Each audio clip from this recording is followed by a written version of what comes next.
Welcome to another episode of Strictly Business. I'm here with Kathleen Plant. She works at Human Resources Unlimited, which we will actually be talking later on about you guys and what you do and what you do there. And at the round table is also Nick Gelfand. He's owner of NRG Real Estate, and he's also going to be co-hosting the Real Estate Wrap-Up, which launches in about 2 or 3 weeks on the channel. So make sure you guys tune in. So guys, thank you for coming on. Thanks for having us. So today we're going to go over 4 topics. AMX offers deals based for your Facebook likes. Netflix is headed to Europe. T-Mobile announces bring your own phone discount plan, and BusinessWeek.com voted Print Shop Social Imprints for hiring recovering addicts and ex-offenders as their top for America's most promising social enterprise. So we'll go right into the first one. American Express offering deals based on your Facebook likes.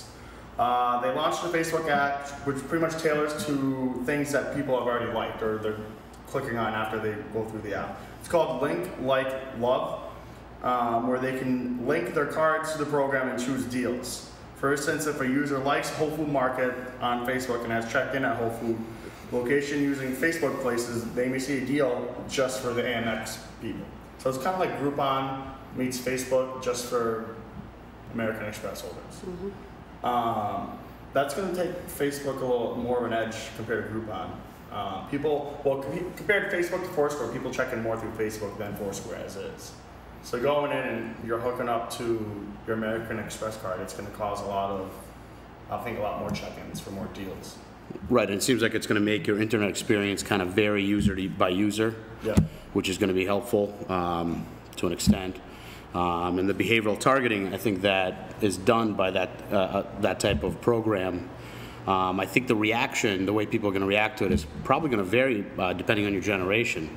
I think somebody like like the millennials, for example, they probably are a lot more open to it and probably will be a lot more receptive to it. But I think somebody like maybe a baby boomer would be in a lot of ways consider this to be a little bit invasive. Yeah. It'll be interesting to see if they have any stats about how many people per generation actually have Amex cards. Because I would imagine probably millennials, maybe Gen Xers aren't really American Express card holders. Probably not, and yeah. Since those are the people who unless mostly they have accounts like Costco or something. Right.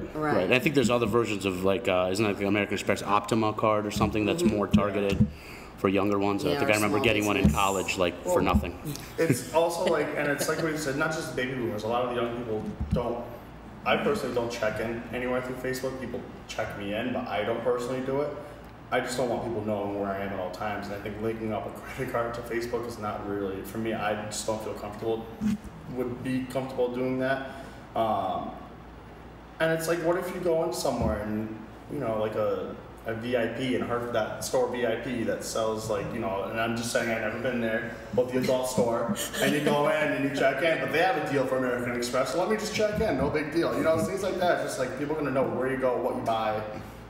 Well, clearly you're then a fan of that store, and you're going to get some targeted.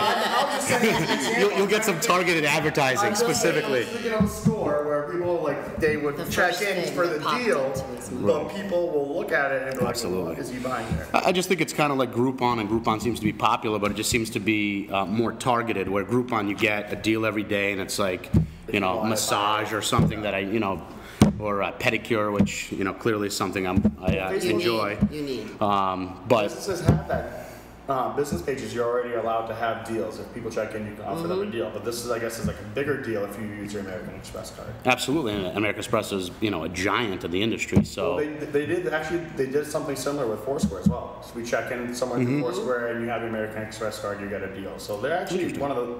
You don't see Visa or MasterCard doing anything like this. They're really on to the whole. They're cutting edge. They want the millennials. Oh, yeah. Definitely. And I just think that there's so many opportunities for people to take advantage of a Groupon or these kind of things. If no matter where you go, you can put in any city. So if you're going to travel tomorrow, you can put in that city and get the latest deals for that day. So your inbox is going to get pretty cluttered with all this. I'm sure. It's a lot of information. Next up, Netflix is heading to Europe. They've been having a lot of problems with people backlashing with all the changes to their payment plans and everything, but no matter what, they're still expanding to Spain and UK for the first quarter of 2012. I honestly thought they were already there. I didn't know that they weren't not. Right, the article I think said they have similar services that are kind of like Yeah. that. They're going to be big competition for them to start off they're with. losing quote unquote 37%. We talked about this a few episodes ago, where they're losing 37%. 37% people saying they're going to leave Netflix because of the price changing. Well, going to Europe, they'll probably gain more than 37% of. Absolutely, it opens them up. I mean, I'm a member of Netflix. I enjoy it. Definitely not happy about not really the price change, but the fact that they're splitting the streaming from the actual DVD delivery to your house, which to me seemed like it was nice that it went hand in hand, but. Clearly it's the right move for them. They're a big player in the industry in that market here. They're really the only one that is become a giant. Blockbuster really has never come to that level. Yeah. So if they can, Blockbuster filed for bankruptcy a little bit ago. right, but the online service was still doing okay. But they were behind the eight Yeah, ball, I got the Droid and it has a Blockbuster app, and I didn't even know that existed. and you can't get rid of that app. Yeah, no, it's you annoying. can't. Yeah, that app stays. I guarantee you, by at least wintertime, you're gonna hear rumors about Netflix getting an IPO.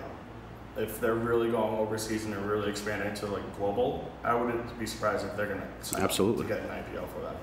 It'd be interesting to find out who their competition is over there right now, if there's anybody in existence. Yeah, there's a couple of big players actually out there that they said even they actually compete with like Sony PlayStation, which has some sort of service built into their Yeah. that's available I out. wouldn't be surprised if they end up buying out like Groupon bought out their competition overseas. So maybe Netflix will be doing the Absolutely. same thing and just start buying out competitors. I mean, Netflix clearly revolutionized the industry in general. I mean, they They put Blockbuster out of business. no doubt. absolutely, and all the smaller stores too. It's just tough to underestimate. I mean, their impact so people want on. something, they want it now. They're just- Absolutely, people just don't absolutely. wanna wait anymore.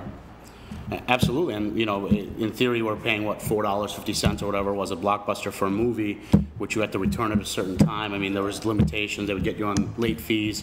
I mean, they literally got rid of late fees. Adding late fees to their DVDs now, or something along the lines, right? I heard. I don't think so. Not that I'm. If you returned it, I heard that like over an excessive amount of time, you start getting fees. I'm not sure what the excessive is. I mean, I sometimes keep movies 3, 4, 5 weeks, and I've never had a problem because it's basically it's a monthly subscription fee Right. and unlimited. You actually are doing yourself a disservice if you're keeping it longer because Yeah, you the can't real get big another one benefit. until you return Yeah, it. because no matter what, plus they make you pay more for the Blu-ray versions of the movies. That's an extra couple of dollars a month. So somebody like myself would gets 2 movies. That are Blu-ray, I think it's like maybe $15, $16 a month. So if I'm keeping 1 or 2 movies, 30 days, I just paid, basically the price of a movie. Yeah.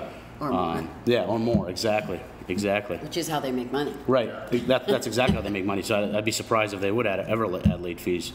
It's actually their benefit. You're right. Next topic. T-Mobile announces bring your own phone discount plan. They announced it's like a new value plan that they're monthly service charges for people who either already have their own phone or opt to pay full service for your phone.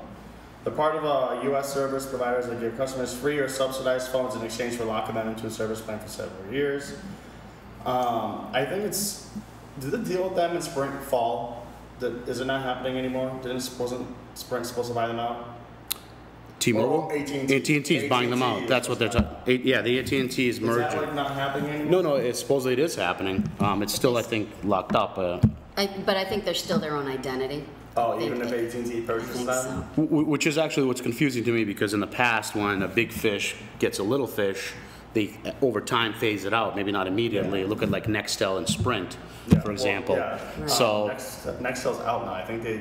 right. So Right, yeah, Sprint is eventually. yeah. So eventually they phase it out and they keep now Sprint is Sprint.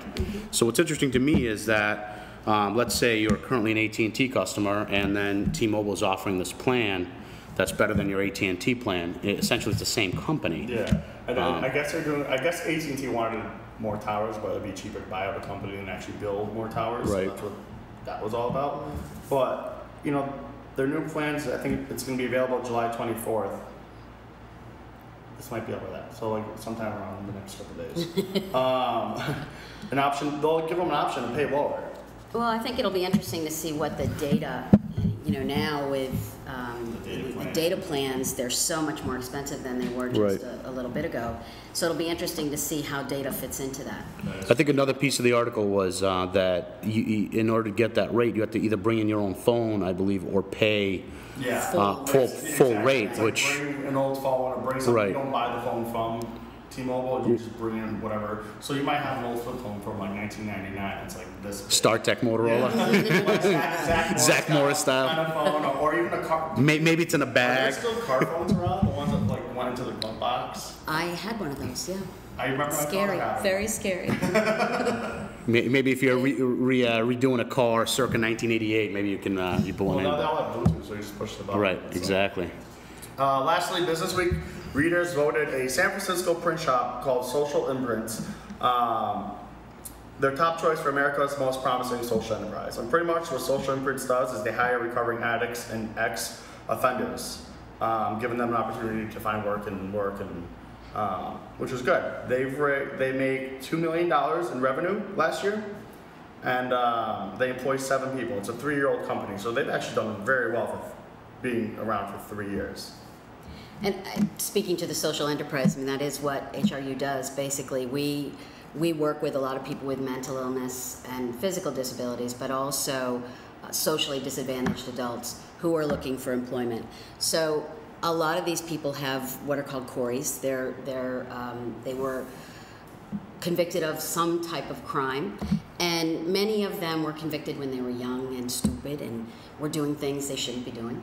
And Like 99% of Americans. exactly. They just got caught. Not all of us get caught. Exactly right. Exactly right. And so the ones that did get caught are stuck with that label for the rest of their lives. Absolutely. And many employers won't touch them with a 10-foot pole.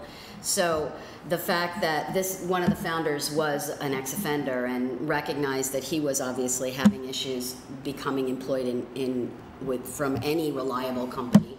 And so the fact that he decided to make this a social mission of his new company is a really important thing. We've got a lot of fantastic people that are really good. They made mistakes, they've atoned for their mistakes, they know what they want in their future, and they don't want to go backwards, but without having this kind of opportunity, they can't do it. That's a great exposure for them too, and maybe even if not in California, but more around, we have HRU and around here, but other places that don't have anything like this, and they read about this, might, give them an initiative to start a business for like the social enterprise and helping people get jobs that can't get one themselves. I think in general, America is the land of second chances, really. So I think we kind of. With a lot of people, 3rd or 4th chances. Yeah, exactly. Sure. A lot of the celebrities, a lot of 5th and 6th chances. Absolutely. They couldn't get a job. No. Yeah, so we love rooting for the underdog. So obviously it's a positive story, and it's nice of people out there doing something like that. Exactly. Absolutely. All right, well, that's all we have, guys. Thank you so much for coming on. My And we'll be right back with the For Real with myself and Corey.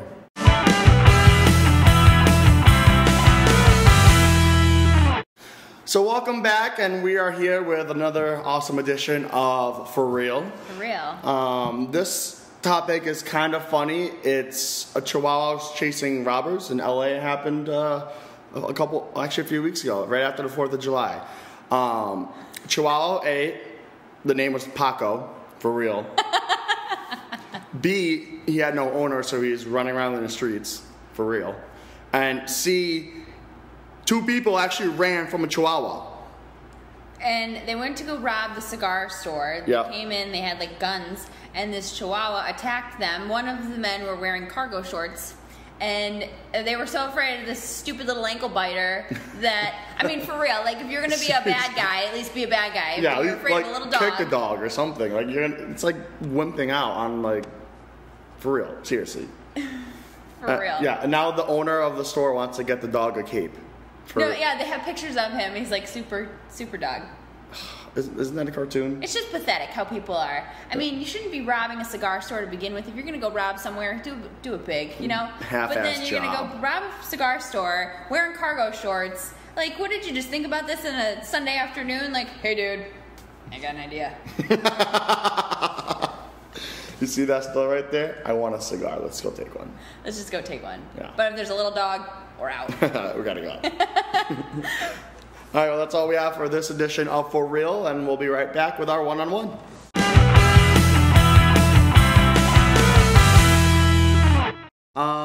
And welcome back to Strictly One-on-One. I'm here with Kathleen Plant from Human Resources Unlimited. Kathleen, thank you so much for coming on. My pleasure. For the viewers that don't know, what is Human Resources Unlimited? We are a 40-year-old agency that helps the disabled and disadvantaged find work. So we've got numerous different programs in Hampden, Hampshire, and Franklin County. We serve about 1,400 people a year. We have probably 130-ish employees at this point. And several different types of programs. One is a Clubhouse model, which is an international model that serves people with mental illness. And we help them by having a safe place for them to re-enter the community. So what they're looking for, these are folks who maybe as young adults became ill, came down with some type of mental illness, which affects everything they do, obviously. And now they want to either re-enter the community or go back to school. Many young adults who come down with mental illness don't finish school. So we facilitate that for them. We provide them with a safe environment for them to be able to make new friends, to kind of re-engage with the community, and eventually to achieve their goals, which could be work, could be school, could be just to be able to function in the community at all, to be able to go out, to go shopping, to say hello to you, to look you in the eye, because that's a big issue for people with mental illness. So what is one of your favorite success stories from the people that have come through the program? We have a brand new program that we just started called Changing Habits, Transforming Lives. And basically it's all about health and wellness as it applies to work readiness. So there's all kinds of things out there about health and wellness now. Many companies deal with it every day. They build it into their benefits package. But we decided that we needed to tie that into workforce development, because many people who are underemployed and chronically unemployed don't have good habits, whether it's health, whether it's physical health or nutrition, whatever that is. So we started this new pilot program to work those things together. And one of the first people to finish the program is a guy named Calvin. And Calvin was a single dad, young, I think he's 24. A single dad, his son is 7. And every week they'd go shopping and they'd each take a grocery cart, and one would go one way and one would go the other way, and they'd come back together at the end and they'd cash out their food. And so from this program, they learned, well, the dad learned how to read labels. Not that he couldn't read before, but he had never paid attention to the labels on his food.